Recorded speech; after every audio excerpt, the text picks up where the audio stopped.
여러분 안녕하세요. 오늘도 하루에 한 편 말씀 묵상으로 시작하도록 합니다.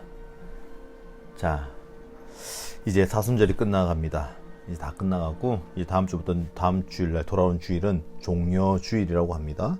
종려주일을 또 맞이하여서 고난주간이 시작됩니다.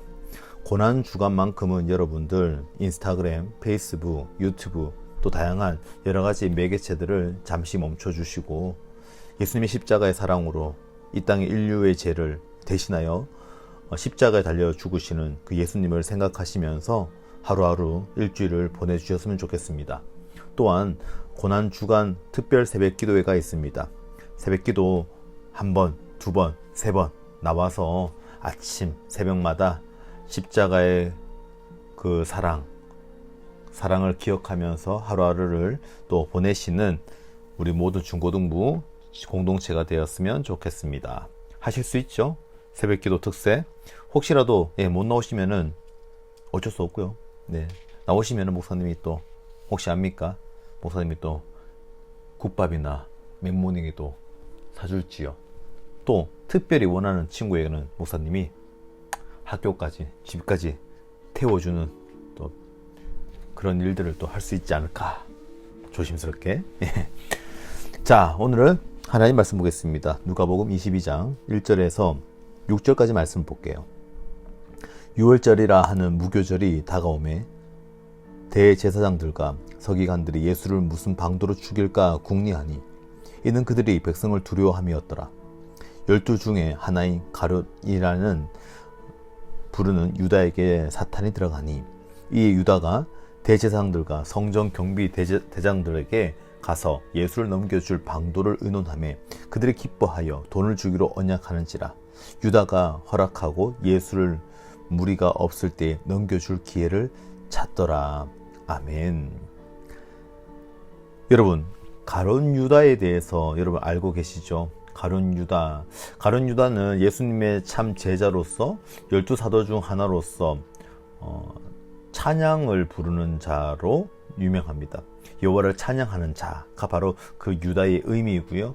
또 그는 제자들 중에서 함께 무리들 중에서 회계, 그러니까 돈을 담당했던 자이기도 합니다. 그만큼 신뢰를 했던 자입니다. 그런데 지금은 어떻습니까? 21세기, 아니 지금 이 시대 2000년 이후에 계속 끊임없이 가룟 유다는 배신자의 대명사가 되었죠.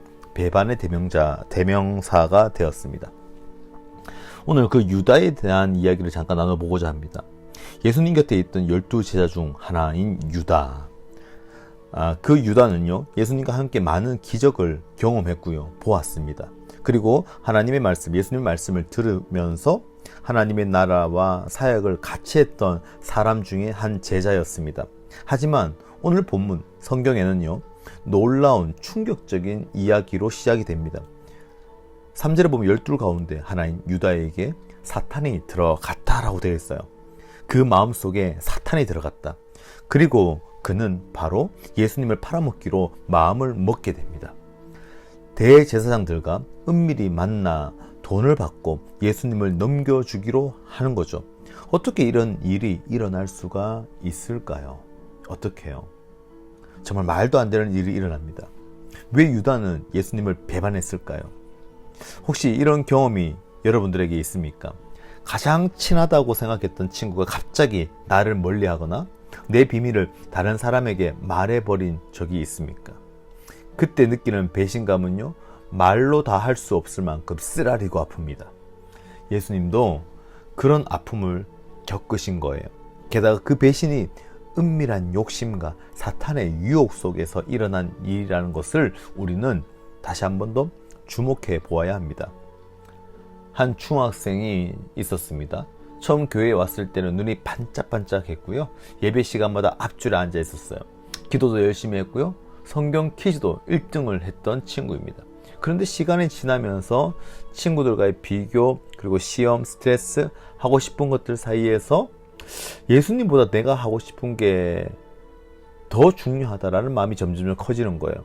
결국 예배는 핑계로 빠지고 예배는 뒷전이 돼버린 거죠. 우선순위가 바뀐 거죠. 우리는 나는 유다처럼 예수님을 팔지 않을 거야 라고 쉽게 말할 수 있지만 사실 유다의 모습은요, 우리 안에도 숨어 있습니다. 조금씩 아주 조용히 들어와서 우리의 마음속을 흔들어 놓아요. 즉 우리의 마음속에 우선순위가 예배가 아니라 하나님과 예수님을 찬양하는 우리들의 예배자의 모습이 아니라 돈을 더 사랑하는 모습들이라는 거죠. 예수님보다 세상이 더 좋아 보일 때, 예수님보다 돈이 더 좋아 보일 때 우리는 주일날에, 심지어 주일, 주님의 날임에도 불구하고 우리는 돈을 벌러 갑니다. 목사님도 그런 경험이 있었습니다. 정말로 그것이 돈 10만원, 20만원 버는 것이요, 하루 일당을 제가 노가다 하러 간다든지 또는 뭐 이렇게 알바를 하러 간다든지 주일날에 하는 것이요, 정말 그것이 나의 인생에 큰 도움이 될까요? 10만원, 20만원 버는 것이 우리 인생에, 나의 인생에, 목사님의 인생에 도움이 되었을까요? 아니요. 돌아보니까요, 그것은 아무것도 의미가 없었던 일입니다. 목사님이 예전에 한번 이런 일이 있었죠. 주일을 빠지고요, 목사님이 스노보드를 너무 좋아해서 스키장에 간 적이 있습니다. 물론 스키장에 가서 스키만, 보드만 타는 것이 아니라 또 알바도 했죠. 간 김에 용돈도 벌 겸 일당이 뭐 몇십만 되니까는 사람을 개인 레슨을 해준 적이 있어요. 그리고 난 다음에 그 전날 저녁에 돌아오지 못한 적이 있어요.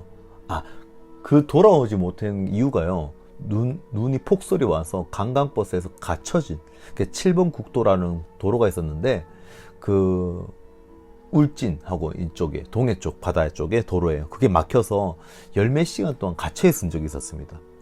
와, 그때 얼마나 정말로 힘들던지요. 밥도 못 먹고 배고프고, 그때 막 뉴스에도 막 나오고 막 난리도 아니었거든요. 근데 그 속에 제가 있다고 생각을 하니까 너무 진짜 부끄러운 거예요. 우리가 살면서 돈이 중요하다고 하잖아요. 무엇이 중요하다고 계속 우리의 마음을 사탄은 계속 흔들어요. 그런데 정말로 그 시간, 그 하루를 다른 것을 통하여서 내 안에 들어왔을 때 얼마나 우리 삶에, 내 삶에 유익이 될까요? 저는 돌아보니까요, 유익이 없던데요. 하나도 없어요. 돈이 중요하지 않던데요. 돈이 살아가는데 필요는 하겠죠. 그런데 하나님을 팔아먹을 정도로 그렇게 그 돈이 물론 좋아 보일 때도 있습니다. 목사님은 그냥 목사니까, 성직자니까 그렇겠죠. 아니요, 저도 돈을 좋아합니다. 그런데요, 돈보다 더 우선순위가 있다라는 거예요. 신앙보다 내 감정이 더 중요할 때도 있는데, 그러나 그것보다 더 중요한 것은요, 예수님입니다. 예배입니다. 우리는 나도 모르게 유다처럼 한 걸음씩 한 걸음씩 멀어질 때가 있어요. 돈일 수도 있고요, 공부일 수도 있고요, 나의 진로일 수도 있고요. 그런데요, 하나님 편에만 선다면요, 하나님께서는 분명히 여러분들의 인생을 책임져 주십니다. 다양한 방법으로 어떠한 계획대로, 하나님의 뜻대로 우리를 움직여 주신다라는 거예요. 그렇다면 우리는 어떻게 행동을 해야 할까요? 먼저 내 마음속을 확인해 보셔야 합니다. 내가 진짜 예수님을 믿고 사랑하는지, 정말 이 하나님의 말씀이 하나님의 말씀으로 믿고 있는지, 혹시 하나님과의 관계보다 더 소중하게 여기는 것이 있는지 정직하게 나에게 물어보아야 합니다. 그리고 예수님 앞에 솔직히 고백하고 다시 돌아오는 용기가 필요합니다. 유다는 결국 예수님께 돌아가지 못했지만 우리에게는 아직 회개의 길이, 은혜의 길이 열려 있습니다. 오늘 말씀을 통하여서 하나님은 21세기의 이현대에게, 또 너에게, 당신에게 이 말씀을 듣는 여러분들에게 지금 알려주시고 풀어주십니다.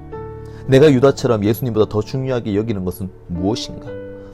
지금 내 마음을 예수님께 그대로 드린다면 뭐라고 말씀드릴 수 있을까? 내가 예수님과의 관계를 회복하기 위해 오늘 할 수 있는 작은 결단은 무엇인가? 여러분 생각해 보시고 그 뜻대로 한번 살아보시기 바랍니다. 기도합니다. 하나님 아버지, 감사합니다. 오늘도 말씀을 통하여서 오늘 우리의 마음을 들여다봅니다. 가룟 유다의 이야기를 통하여서 저도 때때로 예수님보다 세상을 더 좋아했고 돈을 더 좋아했고 내 뜻이 이루어지지 않으면 실망하고 돌아서고 싶을 때가 있었습니다. 그럴 때 제 마음속에 들어오는 유혹과 욕심을 분별할 수 있게 성령 하나님께서 인도하여 주시고, 나 혼자가 아니라 하나님과 함께 동행하며 유다처럼 예수님을 외면하지 아니하고 끝까지 주님의 곁을 지키는 믿음을 나의 마음속에 우리들에게 허락하여 주시옵소서. 주님, 끝까지 주님만을 바라보기를 결단하며 이 모든 말씀 살아계신 예수님의 이름으로 기도드리옵나이다. 아멘.